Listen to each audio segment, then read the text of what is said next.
The second thing I'd say there is that it's also, as well as I think the potential of it, it's also, there's a great risk to it as well. You do have up-and-coming superpowers in the world, none of whom have this idea of humanitarian intervention, whether it's South Africa, whether it's Brazil, whether it's China, whether it's a whole series of other countries, India. They all have a much narrower idea of sovereignty. Sovereignty is still core to the way that they treat international affairs, and they do not buy in at the moment to the idea of humanitarian intervention. They signed up to the responsibility to protect, but in negotiations happening today, for example, at the Security Council, they're not following through on that on Darfur and in a whole series of other cases. I think consistency in a principle-based foreign policy is critical to trying to draw them in. But I think the other thing is actually civil society being very active in forming an international alliance of progressives, of liberals, who can stand up for what isn't a Western idea, and that's, I think, one of the big problems that we face that has been sold as a Western idea, or at least branded as a Western idea. But I think we can break through that, and if we do manage to get to the stage where we are selling this as not a Western idea, but as an idea, as a liberal idea, as a progressive idea, and we manage to build a coalition around that, I think it can be successful. I think it can work. There'll always be setbacks to it because of the judgments that you have to make about what sort of intervention or what sort of stage and what the consequences will be. But I think we can get those judgments right. But it does need principles, it does need action, and it also needs us to build that alliance of progressives to make it work. Thank you, Brendan. Well, I'm delighted to have Hilary Benn here, Secretary of State for International Development, able to answer those questions directly, but certainly to give a contribution. Then there are some questions for you that we've brought into. First of all, can I apologise for being late? But we have just, I've just come from DFID, where we are this morning celebrating the 10 years of the department. And that's really what I wanted to start, because as I've done this job, I've come to learn over the years just how important the issue that we're talking about today is to people changing their lives for the better. Because if you stop and look at the countries in the world where a lot of people are poor and are locked in poverty, the cause is fundamentally a failure of governance, the cause is conflict, the cause is the legacy of conflict, and if we don't do something about this, then the chances of their lives being changed for the better are pretty slim. And therefore development can't be, in the way that I approach this job, can't be about saying, well, will you lot please sort out, the conflict and stuff, and when it's all nice and quiet, give us a call and we'll turn up and do our development thing, because it isn't going to work. And I've become more and more interested in how we grapple with these, really difficult questions. Because if you reflect in the last 10 years, I mean, just leave on one side Iraq in 2003. Question, Iraq when Saddam was busy liquidating those who were opposing him, shooting people in the head, dumping their bodies in the desert, and those bodies have been uncovered since 2003. Or Sierra Leone, when the RUF and the West Side boys were running around chopping people's arms off with machetes. Or Rwanda, where I was last week, where 800,000 people were killed in 3 months and the world did absolutely nothing about it. Or Kosovo, where we finally decided we weren't going to watch Muslims being murdered in Europe's backyard anymore, and the Prime Minister persuaded the Americans and others to come and do something. Liberia, the legacy of conflict. Afghanistan under the Taliban. The DRC, where I also was last week, where 3.5 million people were killed.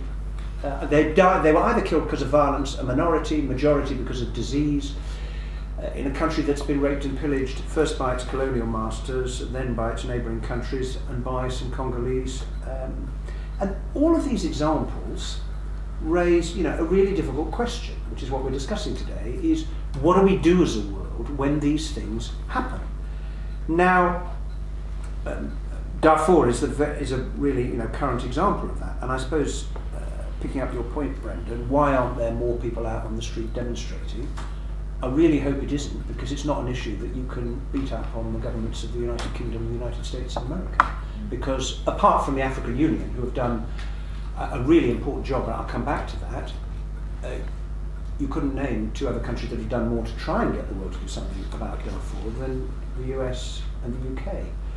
And I find that puzzling, and I find it worrying, because if progressive ideals and the left are all about upholding people's human rights, giving people the chance to say what they think, to live free from fear and oppression. Why aren't we out there more on this issue itself? And the truth is, what we're grappling with here, and as a world we have acted up until now on an inconsistent and on occasions a hypocritical basis, is establishing a framework of law and security at a global level that we have established within the nation state. And what we're doing at the moment is trying to work our way through how we move beyond the sovereign nation state, meaning that you can do what you like to your own citizens.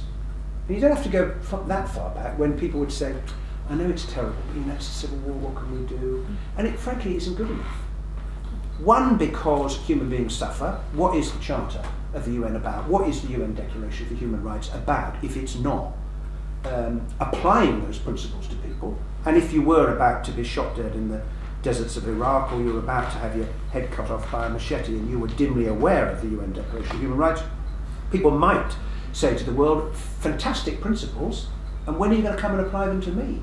Where's my protection? Where are my rights as a human being? And we're moving from a world in which we felt constrained from acting to trying to establish the basis on which, as a world, we will provide at a global level within individual countries security if governments fail to protect their own citizens or themselves are complicit in crimes against humanity or war crimes or genocide. And the other point I wanted to make really was this, because you made a point, I'm sorry I couldn't hear all of the other contributions. You talked about consistency, and that's a very important point. However, the argument I find least convincing is when people say, because you haven't done the right thing everywhere, you shouldn't attempt to do the right thing somewhere. I think that is a profoundly dishonest argument. It's like saying you walk down the street and you see a guy being beaten up, you do nothing. You see another person being beaten up, you do nothing. The third time you intervene and someone puts their hand on you and says, sorry, can't do that, because you're morally compromised, because you failed to act on the first two occasions. I don't find that a terribly persuasive argument at all. And this is fundamentally about the safety and security of the world, because, just to finish, we feel the consequence in other parts of the world of these terrible conflicts in what some people might describe as far-off lands. People come and flee the land of their birth because of political persecution to seek shelter in Britain. So there's one example where you can say to people in Britain, if you're wondering why it is worth us playing a part in trying to deal with conflict in other countries, well, you're feeling the consequences here, because people turn up in Britain to seek shelter. Shouldn't people be free to choose to move around the world if they want to, but not be forced to flee because of violence? So that's one consequence. And a world in which there is instability is going to be a less safe and a less secure world for all of us, wherever it is we happen to live. So I really welcome this discussion, because I think this is a really important question for us working together to sort out over the years ahead.